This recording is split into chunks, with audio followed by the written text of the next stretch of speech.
Welcome to the world of Jewish food. These are kosher American Wagyu steaks, and I found them here at a restaurant called Meat in New York City, and together they cost nearly $500. Today, I'm on a mission to learn about the fascinating world of Jewish food. Oh, yeah. Starting from the very affordable. It's got some sting to it. Then moving to the most iconic. I can already feel it with my fingertips that I'm gonna like this. And by the end of this video, you'll learn what it takes to make the most expensive kosher food in all of New York City. Am I gonna have a spiritual experience? Absolutely. But first, something much more affordable, coming in at less than $4. However, there's a catch. It's a food often described as bland, gray, and slightly off-putting, even by Jewish people themselves. My parents tried to get me and my brother to eat it, would call it fishy cake. That worked on my brother, it did not work on me. Sure, adding the word cake. Yes. It's called gefilte fish, and most Jews won't touch it unless it's certified kosher. But what exactly is kosher? Kosher comes from the Bible, comes from the Torah. For something to be considered kosher, it all has to be done in a very specific way from the beginning till the end. If we would break it down to something very simple, fruits and vegetables are all kosher. With fish, the two defining character traits is that it has to have fins and scales. Bugs can't be eaten. Chicken, yes. With meat, it has to be that any of the animals chew their cud and they have split hooves. What about this? Not kosher. This? Not kosher. This? No. Or this? They're not kosher. Do you mind if I ask, do you eat kosher? Yes, strictly. That seems difficult. We're here with Mendy, and Mendy is Jewish. How many non-Jewish folks do you have coming in here? He runs Rosenfels, Very few. the go-to spot for Jewish folks getting fish done the kosher way. This is a fish market? Seafood market? A small seafood market? I guess a condensed seafood market. Places like this are certified kosher, so patrons don't have to stare at a fillet and wonder where it came from. Everything I know about Jewish food, people, and culture is from Adam Sandler's songs. Put on your yarmulke, here comes Hanukkah. That's it. So I have a lot to learn. The first question I have is, what is the difference between Jewish food and kosher food? They're really synonymous. Nowadays you have a lot of kosher style food, which means they were always traditionally Jewish, but they're not so kosher because it's not certified and not fully kosher. Today we're here for a special food. This is going to be my entry point into Jewish food. So what is gefilte fish? Gefilte fish is essentially a ground white fish. Put it into a roll. First up, the fish gets filleted. No shortcuts here. Strictly kosher fish over here, which means it's only fins and scales. Eggs are cracked in bulk. In Judaism, in the Torah, it says that you're not allowed to eat blood. Blood represents life. So if you crack an egg and detect a tiny blood spot in the yolk, that's not kosher and it needs to be tossed out. Onions are sliced, then head straight to the blender. And once the fillet's ready, it hits the grinder, turning that fresh fish into Pacific puree. Next, the eggs go into the mixer, followed by onions, sugar, white pepper, and then the fish. Mix it up until everything comes together into one smooth, sticky paste. These steps might look simple, but every single one follows strict kosher law. For example, all the tools from the knife to the grinder can only be used for kosher foods. No mixing, no exceptions. And every ingredient has to be kosher certified or naturally kosher. It's that strict. Now for the fun part, shaping our fish glue. Weigh out about 3 pounds of that mix, wrap it tight in parchment paper, and roll it firm. Next, those fish rolls take a dip in a bubbling broth made from carrots, onions, sugar, and fish skin. There's a lot of traditional foods that it's nostalgic, but they don't necessarily crave for it. So is this a food that's actually delicious? From my personal point of view, that's my go-to when I'm looking for fish. I can't wait. Once it's done, slice it up, serve it cold, and top it with a carrot slice. On the side, a fiery beetroot horseradish paste. Time to give gefilte fish a try.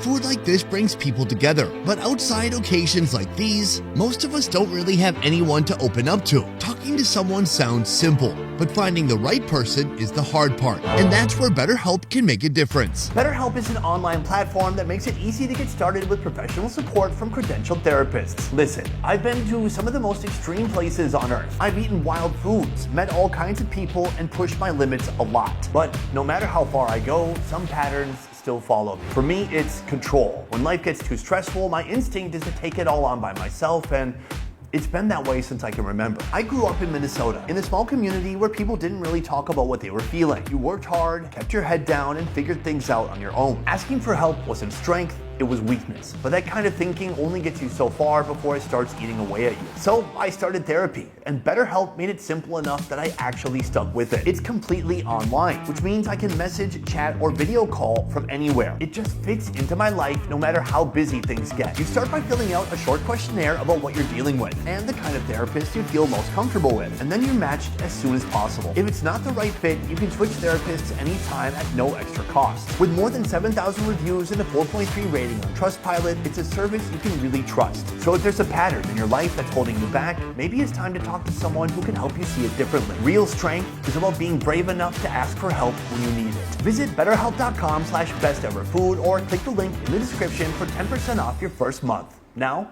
back to the show. Joining my meal today, Thank you for joining me. Eitan Bernat, Good to be with you. a young Jewish TV personality and online presence, here to share what Jewish culture means today. When it comes to eating seafood, what is okay, what is not okay? Yeah, so kosher fish, the fish needs to have fins and scales. So what is something that has fins but no scales? Like a shark would be not kosher. Shark is delightful, but I understand.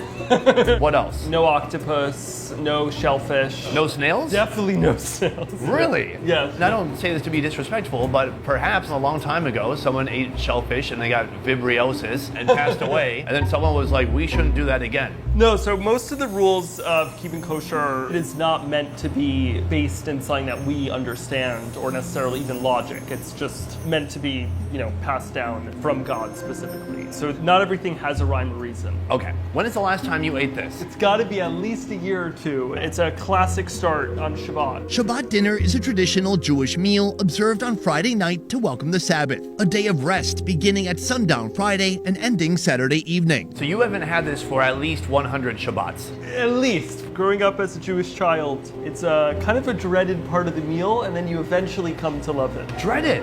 Yes. So I don't know any of the stereotypes or stigmas associated to it. It looks good. It looks like a fish loaf. We should just taste the naked gefilte fish first. Do you know what we say when we cheers? What do you say? Le. L'chaim? L'chaim! Cheers.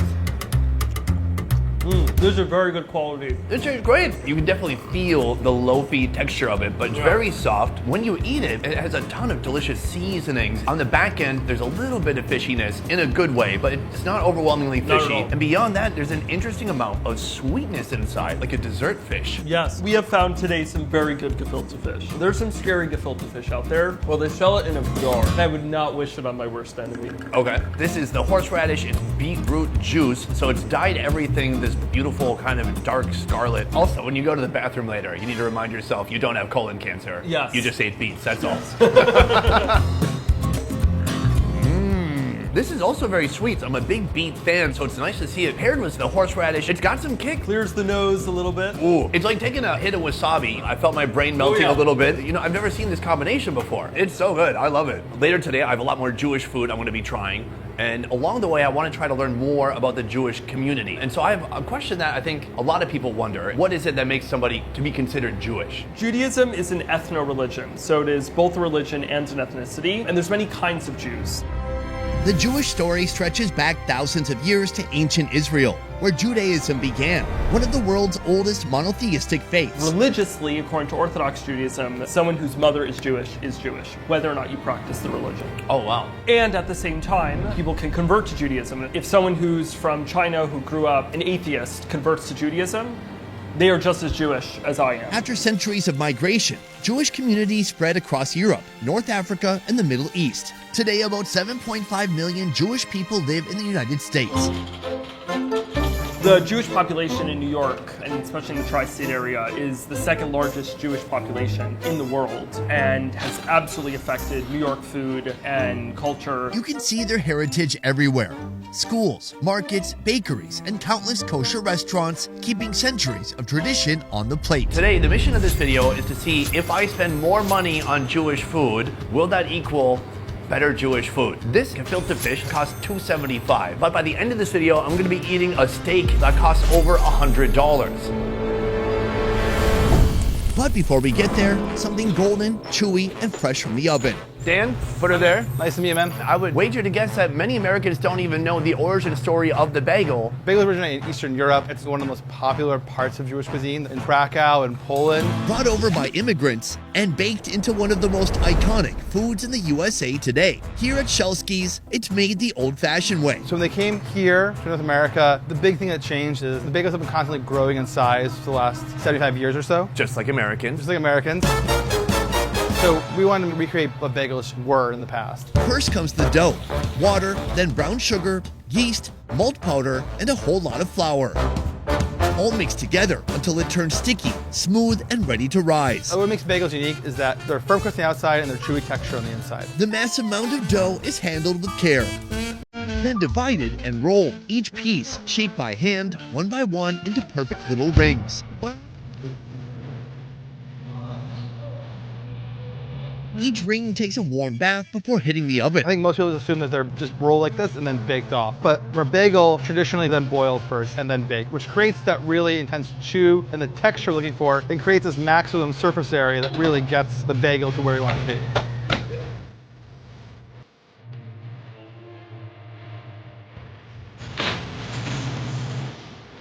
Oh, I can already feel it with my fingertips. I'm gonna like this. The outside, it's a little bit more like a bread leather. And then on the inside, very doughy. That's very nice. Obviously, you're holding your bagels here to a very high standard. Yes. I want to know, are bagels the biggest culinary contribution from the Jewish community here in the United States of America? Bagels is definitely like up there and probably number one.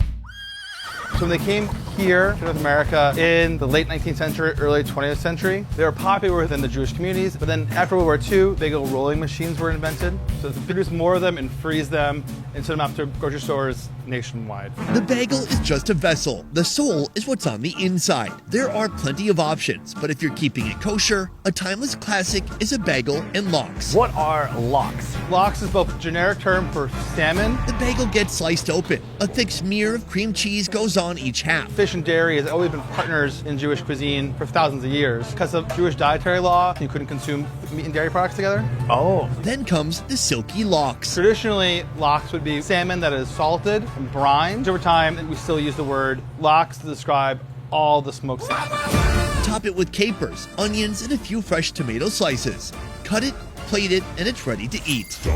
Joining my meal, Frida Wiesel, born and raised in Brooklyn's Jewish community and a true expert on her culture, language, and food. this idea that you can't have meat and dairy together, do you have any idea where that comes from? So in the Bible, it is written that you're not allowed to cook calf in its mother's milk. Then it has been reinterpreted into a bunch of rules in which not only do you not mix milk and meat, but also you don't mix it in your belly, by which I mean if you eat meat, you then have to wait 6 hours for it to digest, and then you can eat dairy again.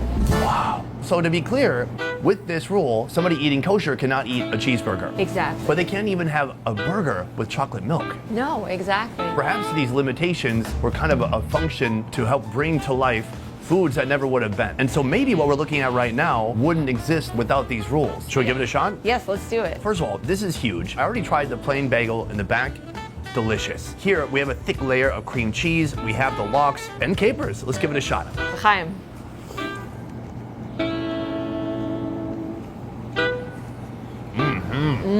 Oh, it's the best bagel I've ever had in my life. That's really good. I love it. I feel like you've had more bagels than I have. And most of the bagels I've bought came in a bag from the grocery store. That's sad for you. It truly is, because I didn't know something like this existed. And now I need to level up. Now, when I eat it, the only downside to the bagel is you have to sharpen your teeth, because that leathery outside of the bread is tough to perforate at first. And so you could squeeze everything out of the bagel. But once you get through that thicker outer portion of the bagel, then you get that nice, delicious pop of flavor on the inside. Super rich, creamy cream cheese. The salmon is just salty enough. It's smoked, it's flavorful. Plus the onion and tomato add another layer to it. I love how you describe it. There's something very, very special to a New York bagel. It's supposed to be a fresh bagel. It's supposed to be eaten, not toast, and it just has that chewiness. The not toasted part is interesting, because if you're buying bagels off the shelf like 99% of Americans are, you have to toast it. Or else it's unpalatable. You almost can't eat it. But this is perfect. It's just a completely different product to taste like.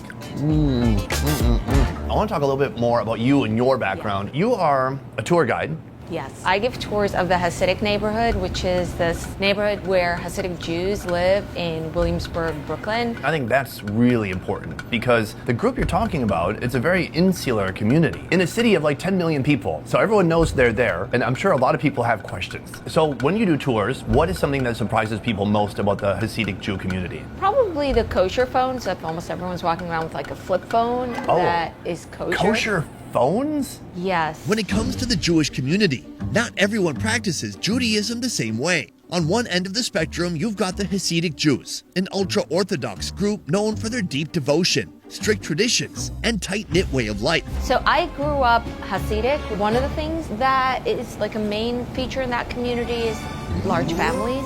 My mother had 15 children. Okay, my mom had 6 kids. Wow. When I was born, I was like, hey, take it easy. And then she had 2 more. I could talk at an early age. Their rules shape everything from what they eat to how they dress. If you walk around, you're going to see people with long coats, and the women wear wigs, and the beards, and the side curls. And even how marriages are arranged. When I was 18, my parents set me up with the first boy I met in my life. That's because there are laws around keeping the sexes separate. Like a man and a woman are not allowed to be alone in a closed room. You're not allowed to have physical contact. Sometimes couples will date but will not touch at all until they're married. Interesting. I did the opposite. Once I got married, then we stopped touching each other. I see. I think that's... But Judaism isn't one size fits all. Here's a list of people who are Jewish. You got to walk the walk, you gotta talk. Over time, other branches have formed, To break some rules. each reflecting a different level of commitment to religious law and tradition. My mother was born a Jew, which makes me full Jew. There are stark contrasts, like the two men we're about to meet. One holds every ancient rule. The other blends faith with modern life and has become a well-known name. But first, the most expensive kosher meal you'll find in New York City. And it comes from Japan. I've had the best of the best when it comes to Wagyu beef in Japan. I've gone to Kobe, I've gone to the slaughterhouses, I've had teppanyaki cooked right in front of me. What? It seemed like as good as beef can get until now. Welcome to Meat, a restaurant in the heart of New York's Jewish community. Here at Meat, they're rewriting what kosher food can be. Daniel, put her there. Hey. Meet Danny Branover, the owner, and the man behind this bold idea. Today I'm going to be trying one of your most expensive steaks. What is a Lubavitch Wagyu steak? The idea is to combine a very materialistic aspect of eating a cow with a set of very spiritual aspect of kosher. And the combination has to be, at high level, both the beef and the adherence to the philosophy. Lubavitch is just one other level where we want to make sure that the person slaughtering it has to believe in it and understands the next level, not just the mechanics of it, but really why do you want to do it? Why is it so important? And that gives it a whole new level of kosher. This isn't just kosher, this is like kosher plus. Exactly. Oh my God. Yes. Lubavitch is a Hasidic Jewish group known for their deep devotion and commitment to keeping tradition alive. The slaughtering process should be fast, humane, and sacred. The blood is completely drained. Then the meat gets salted and washed carefully to remove any remaining blood traces. Part of being a kosher restaurant means that you have an in-house rabbi. The meat that arrives here should already be kosher and maybe have a certification on it. So what is the rabbi doing? The word rabbi literally means my teacher. Think of him as spiritual quality control. The rabbi does, very simple, make sure that something is kosher because many of the chefs are not adhering to kosher themselves. Hi, my name is Chef Roger. I'm the executive chef at Meat Restaurant. We're going to talk today about some Wagyu Lubavitch steak. First up, the marination. The way we're going to cook these steaks, we're going to put some herb-infused olive oil on them. This Wagyu steak is aged in our house aging room for 45 days. It's all about putting in the extra effort and really getting our products to stand out from a flavor perspective. And then we're going to put our porcini rub on it to get a little bit more flavor from the porcini mushrooms and a little bit more color from the salt and sugar inside of the rub. Next, the cooking. We're going to cook them in our imported Jasper oven. Super important to get the coal super hot. As you can see here, the smoke coming off of it to get a beautiful sear.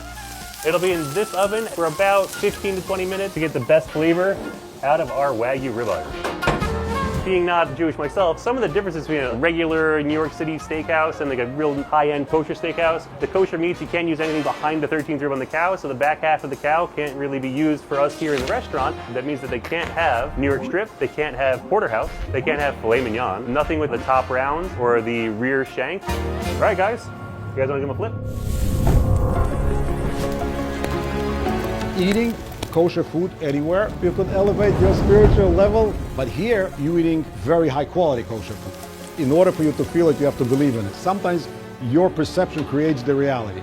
I didn't realize before coming here, but this isn't just a steak dinner. This could be a transcending experience. Absolutely. All right, guys, we're done here. After the meat's had a good rest, slice it up into those juicy bite-sized pieces. First, make a smooth swipe of Italian gravy made from the drippings of roasted meat, wine, broth, garlic, and herbs. Then lay the steak on top, sprinkle with rosemary, drizzle a touch of olive oil, and finish with a crown of crispy fried onions for that final crunch.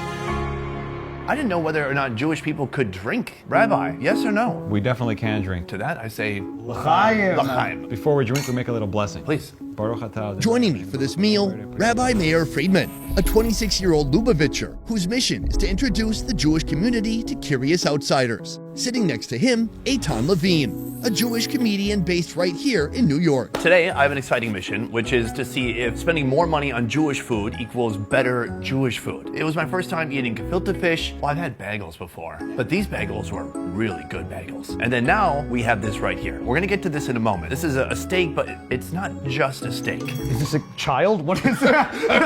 I'm gonna be eating it. You're like, actually. Part of the fun today has been learning about the rules of kosher, and there are a lot of rules. The first thing I wanted to ask about now is beef consumption. I'm told that you cannot eat anything behind the 13th rib of the cow. There's a whole big section of the animal that you can't consume. So I thought perhaps they didn't use the back part because that's where the peeing and pooping happens. It has nothing to do with that. Sorry, buddy. Okay. Have you heard of Jacob from the Torah, from the Bible? Yeah. I knew this, by the way. Jewish day at school, I knew this, okay? Right on. He got into a fight with an angel, and the angel injured him on his back leg, on his thigh, and God told the Jewish people not to eat that part of the animal. That part of the animal is called the Gid Hanasheh. Did I get it right? Boom! So with these rules, a couple hundred years ago, are people really throwing away hundreds of pounds of beef? 100%. Do you personally find that to be wasteful? I mean, that's not the standard. It wasn't that you throw it out. You sell it to somebody else that doesn't need it. But my point is that even if not, Sure. just because it's wasteful doesn't make us stop following the commandments. Wow. This comes before the 13th rib. It's not just Wagyu, it's Lubavitch Wagyu. I was just talking to the owner of this restaurant. He said it's like the ultimate in kosher. Would you agree with that? It's the highest standard. Have you eaten Lubavitch beef before? I have. Did you find it to be more spiritual than other beef? All food could be more spiritual. Oh, I like that. I talked to Daniel earlier and he said you have to believe in it. I'm not even sure what I'm supposed to believe. You're gonna leave this video being a Hasidic Jewish man. You're gonna be a whole other spiritual plane. You're gonna move to Williamsburg. You're gonna have 15 kids. Rabbi, do you think that's likely? No. I love this contrast. So right here, he's put a delicious sauce on our stone plate. He's cooked it, well, it depends on the steak, but they've cooked it roughly medium. He seared it in something called a jasper. They've sliced it, and then this is the perfect outcome right here. Gentlemen, it's time to believe. I ate too quickly. Let's go for it. That's nice. This steak is so good. It's delicious. But so far, I'm just experiencing physical pleasure. The rabbi can't stop laughing now. I feel like you're transcending us right now. You're laughing, you're feeling joy. I gotta make a blessing before I eat this. Baruch atah Adonai Eloheinu melech haolam she'alkanu b'dorei. If I'm not mistaken, it means blessed is the God who created hedge fund management. Is that not what it means? Blessed is Goldman Sachs. It's a pretty funny joke. The more you laugh, the more he's gonna keep going. Once you get into the spirit, you can't drop it, you know? Yeah. If I may actually address your point of having just a physical experience versus a spiritual experience. Yeah. Making a blessing before you eat a piece of meat, thanking God for creating this piece of meat, bringing that into the meal, that stops becoming just a physical meal. I totally agree. I don't pray, but when I eat with friends who pray, it always makes me stop and think about what I'm grateful for. And I end up enjoying my friends or my company and the food so much more. The meat itself, what do you think? Delicious. Incredible. It has a perfect sear on the outside, then the inside is temped perfectly. It's just a little bit pink, kind of medium. He's got this sauce base on the bottom. It doesn't need a ton of flavor, but this is truly delicious. So, do you adhere to a strict kosher diet yourself? Is my dad watching? Obviously, yes. What percentage of Jewish folks do you think are actually eating kosher? Less than half. Way less. Among practicing Jews, is the number much higher? 100%. I would say that's one of the baseline definitions of being a practicing Jew is keeping kosher. I'd say like 70-80% is where I would put it at. When I stopped like keeping kosher, I still was identifying as like modern Orthodox. My personal journey with this is that, you know, like born and raised modern Orthodox, kept very, very kosher. Over time, the things that will make someone slip, I think, is less of like, I don't believe in God, so I'm gonna go eat this. And it's more just like a situationally, contextually. I remember the first time I turned a light bulb on the Sabbath, or the first time that I had like a non-kosher something. I remember like looking around like, oh, like is the lightning gonna strike me or anything? You know, and then it doesn't, and then you kind of like move on. And to be honest, I go in waves where I'll keep incredibly kosher, or you know, like and sometimes I just don't. But once again, never had shellfish. There it is.